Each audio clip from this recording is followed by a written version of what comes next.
Welcome Sarah to the conference, talking about a very interesting subject: growth mindset in the.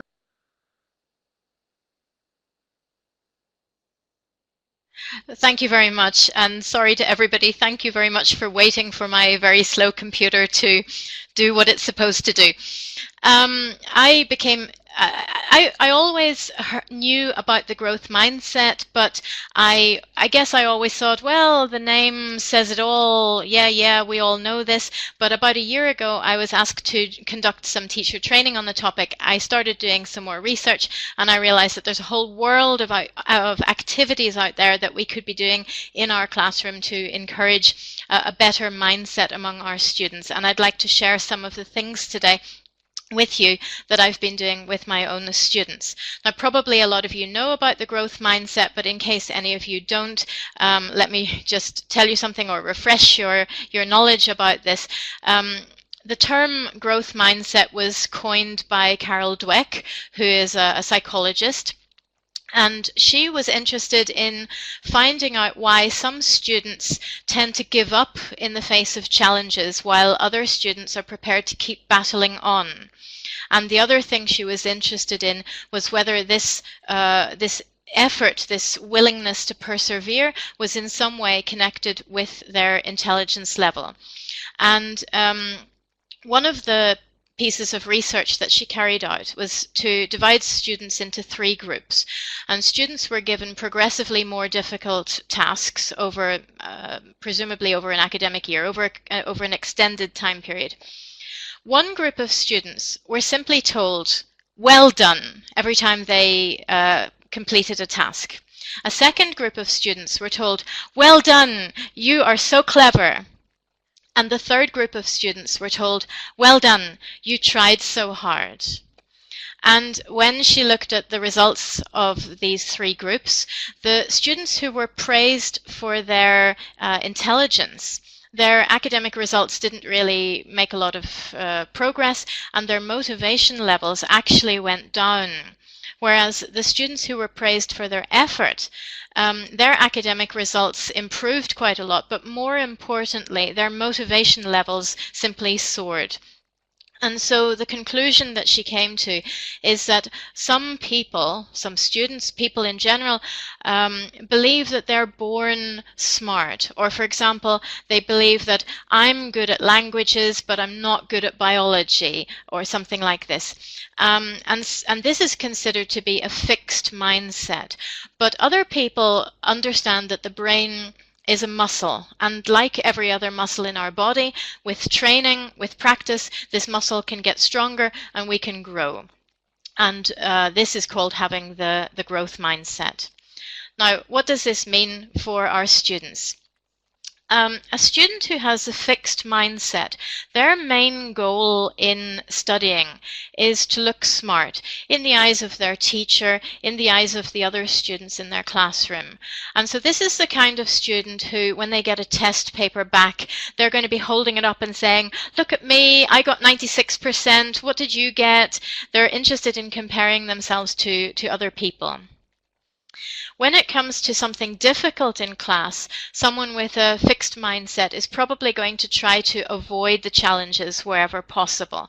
This is going to be the kind of student who really doesn't want to start work. The kind of student you have to keep saying, come on, just do it, please try. Or the student who one day is very cooperative and another day they simply sit in silence and they don't want to do anything. When it comes to failure, if a student has a fixed mindset, they're probably just going to give up. This is the kind of student who maybe last academic year they were our top grade student. They had wonderful results, and this academic year they simply don't want to do anything. Why is that? It's because they believe that everyone has a natural level. They believe that they've reached this limit that they can in the language, and they can't. They don't believe that they can get past this barrier or past this level. Do they value effort? No, they're not prepared to put in work because they're not interested in the process of learning. They're only interested in the result. And this can lead them, in the most extreme circumstances, even to cheat because they're focused so much on getting this result or getting this grade from the teacher. When it comes to feedback, I find this very interesting. You all know when you give students back a piece of writing, for example, and you say to them, you know, next time maybe you'd like to think about better paragraphing, or next time maybe you want to have better linkers, and the students are just looking at you and you can see this glazed look in their eyes. They're not listening, or they're listening but they're not hearing you. They're ignoring your advice or your feedback because for them, each piece of work brings results. It brings a grade. And once they've received that grade, that's all that they're interested in. That piece of work then goes home, I don't know, gets thrown in the bin or filed away somewhere, and they don't use it as a step towards the next piece of work that they have to do. Whereas a student with the growth mindset is going to be listening to you. They're going to be making notes on the feedback that you're giving them, because they understand that each piece of learning helps with the following piece. And another thing that interests me and annoys me when I see it among my students, unfortunately, is the attitude to others. A student with a fixed mindset tends to compare themselves to the other students in the group. And what this means is they feel threatened by other students who they consider maybe better than them. They're very difficult to deal with in the classroom, or they can be, because if you want them to work in pairs or groups, they have a great fear of working with other students. The first fear is that if they work with someone who isn't as clever as they consider themselves to be, then their result may not be as good as if they were doing it alone. And so they don't want to work with this other student who they think is less intelligent than they are. They also don't want to work with students who are more intelligent than they are because they're afraid of being compared to them. So this kind of student isn't going to want to work with other students, or if you force them to do that, they may possibly completely take over the task because they believe that they can do it better, and their chances of getting a higher grade are better if they do it all themselves. So basically, from all of this, a student with a growth mindset, we can see, is just they're more open, they're more responsive to feedback, and generally they're just a nicer person to have in the classroom. And I think that's a good justification for trying to develop the growth mindset in our students. So something that I've been trying to do with my students this year, I'd like to share one of my lesson plans with you. Before I get into that, it's not, of course, only about the students. It's about our own attitude towards the students, because the words that we use with our students can reinforce this fixed mindset that they have. A trap that I fall into, I have to say, all the time, especially with students that I really appreciate and groups that I really like spending time with, is I tend to tell them, oh, you guys are so great, I'm so proud of you, you did so well. And this is coming from my heart. I feel like it's a good thing to say to them. I feel like I'm being encouraging. But of course I'm not, because I'm focusing on intelligence rather than effort. So if you take a look at the comment that's on my slide here, you guys are so smart, I'm so proud of you. Maybe you'd like to share in the chat box, how could we paraphrase this into a more positive and a more productive comment when our students have done well?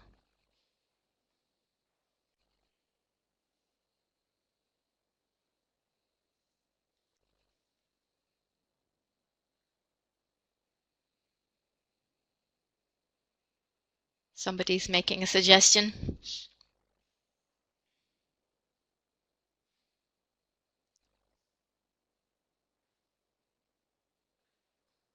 Yeah, that's nice. Keep up the good work. Yes, Lucy, thank you. Yeah, focusing on the fact that because you worked hard, that's why you got the good result. Exactly. My suggestion here, well done. You've learned that well. What are we going to do next so we can keep on learning? So you don't want to give the impression that just because this task is finished, that's the end of things. No, it's simply a step towards your ultimate goal. Let's look at another one. When students say, oh no, a test or whatever, oh, it's so difficult, and we just say to them, stop complaining, it's easy. How could we say that in a more positive way? Again, maybe you'd like to add your comments.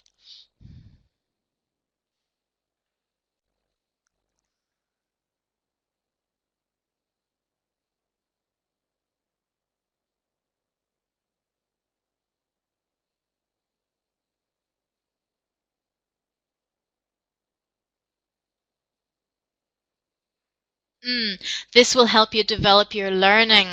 Or, yes, how can this help us? Yes, interesting. Don't give up. Yes, indeed. Yeah, exactly. There's no point in pretending that something is easy to our students if it's not. Sharing with students, yes, it is difficult, but don't worry. New things always seem difficult at first, but that's how we learn. When something is difficult, it shows that we are learning. If it's not difficult, then there's really no point in coming to class. You know it already. The final comment, after a test or an exercise, for example, where maybe they have been complaining, you say, you see, it wasn't so hard, was it? Look at how well you did. How could we paraphrase this one? Someone's added, tests assess your learning, Abir. Yeah, absolutely. Tests are useful for the students, not only for us.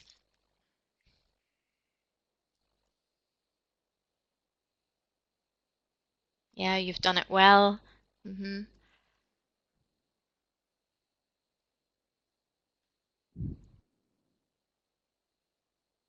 Lucy's got lots of ideas this evening. What have you learned from this?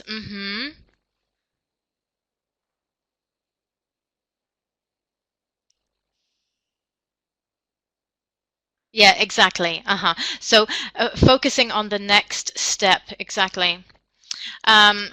Do you remember how hard this was in the beginning? Look how much you have learned. So reminding students that that life is a process. Learning is a progression, and they shouldn't focus simply on the grade that's on their piece of paper, but on the next step and the next step. And unfortunately, learning a language is a never-ending process.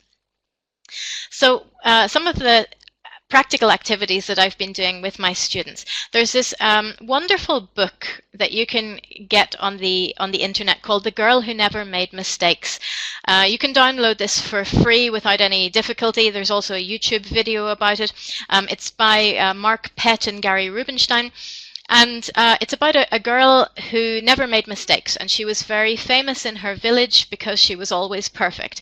And then one day she takes part in a juggling competition. She has to juggle a hamster and a water balloon and a pot of pepper.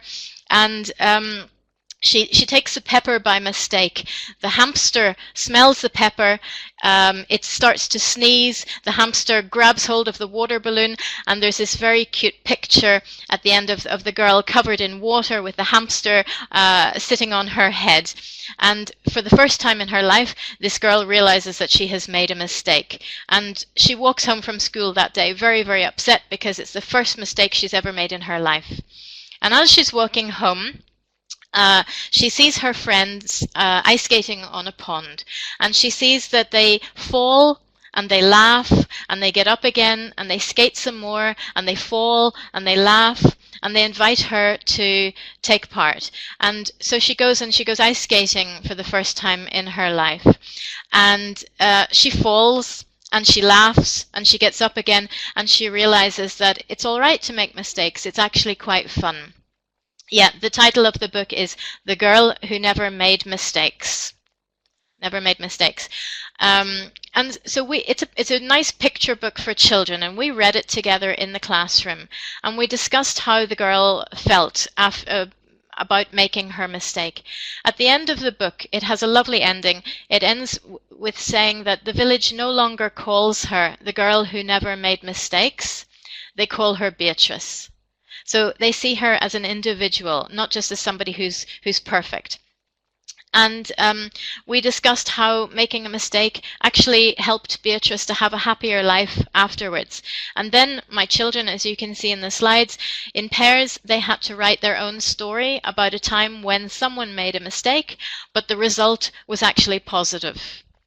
They presented their stories to the class, and it just happened that particular week that I was making that lesson plan, I managed to find in my local supermarket little rubbers that said in English, "I love mistakes." So when we finished this lesson plan, I gave them out these rubbers for free. What I really liked about this activity was that they were able to either share real situations in their own life when they had made mistakes and not be ashamed of them, but talk about how that mistake had helped them to do something else in the future. Or they could use their imagination to create a new situation and imagine how in the future maybe they will make a mistake, but that's going to be okay. The text that you can see there, you can see that the girls have marked some parts of it in blue. I noticed when they were finished that they were doing something with this blue highlighter, and to be honest, I thought they were just messing around. I went over to them and I said, what are you doing?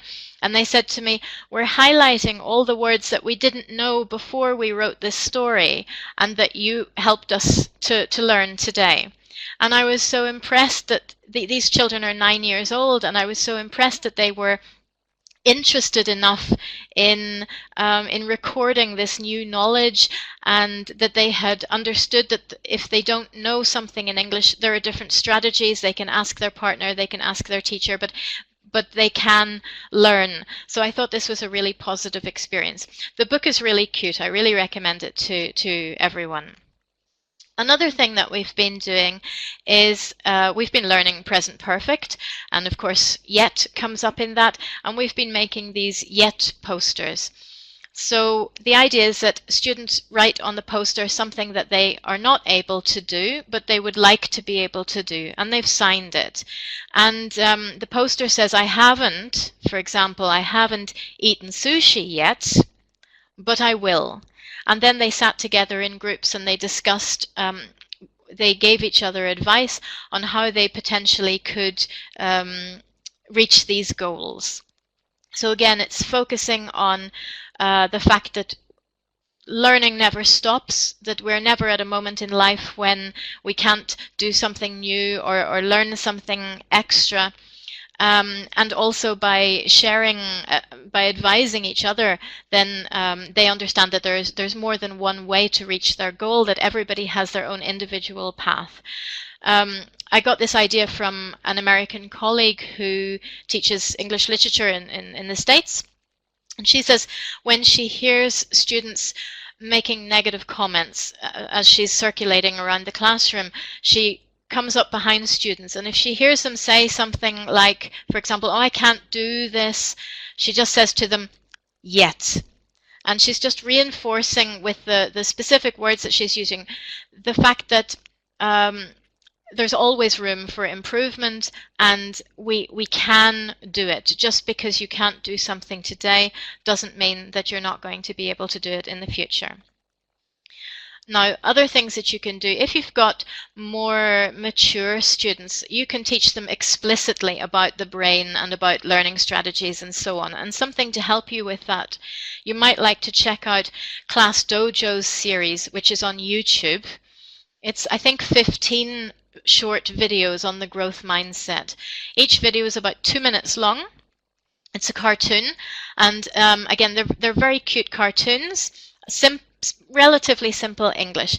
And you can watch the video with your students. You can turn it into a language lesson, but at the end of each video, the idea is that you will discuss with your students the ideas presented in the video. So the fact that the brain can be trained and we can all learn. So that's something to look at, especially with older learners who can actually really have a good discussion in English about their worries about learning. We all know that we should have a variety of presentation styles. Why is that particularly important? It's because we want to focus on the fact that there's a variety of strategies for every task. There's no one way to deal with something, and just because you didn't get the mark that you wanted today, that doesn't mean that you can't do it tomorrow if you just try a different strategy. Also, task-based learning or project-based learning. These are very important because, again, the growth mindset student is not interested in the result.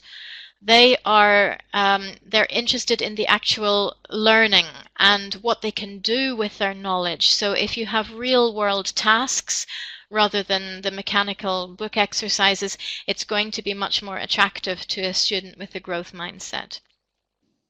Maybe some of you are fans of gamification. This is useful here because when we're talking about results, for example, I usually give results out of percent. If you talk about percent, that means you're starting with 100, and it doesn't matter what result your student gets. Ultimately, they're not getting 100. They're looking down from 100 all the time. They're going down into negativity. If you give students points for the effort as well as the points for their actual achievement, then they're starting at 0 and they're working upwards. So they're going in a much more positive direction. I think this is a really useful strategy to add on to your exam papers, homework, and so on. Many textbooks nowadays ask students to reflect on their own learning.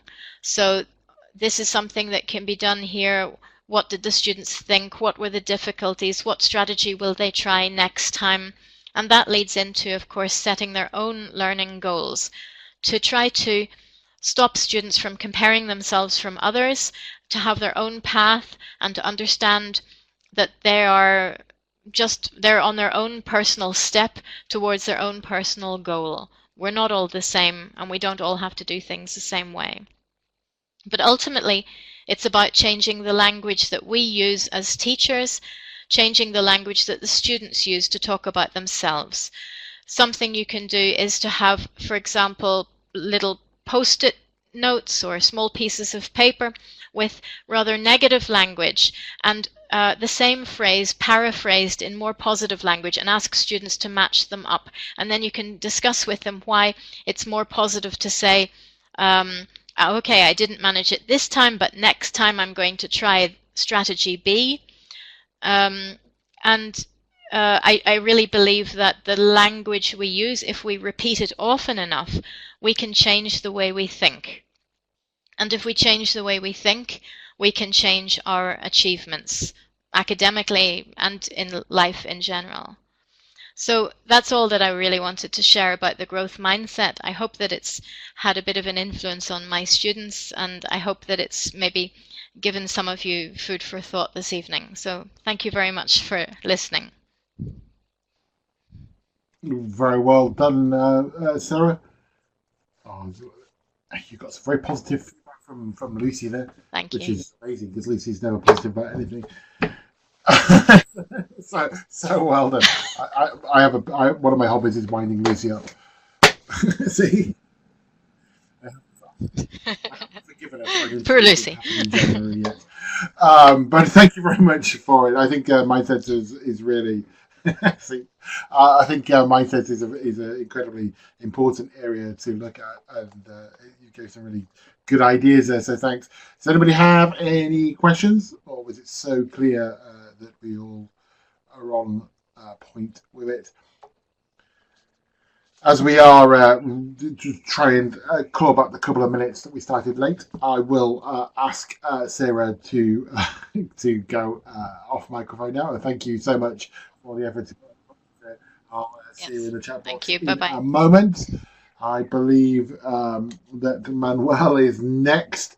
So, Manuel, are you still there? Perfect. I can see you in the chat box. Sarah is still there. So, if you do have anything you want to say to Sarah, just put it into the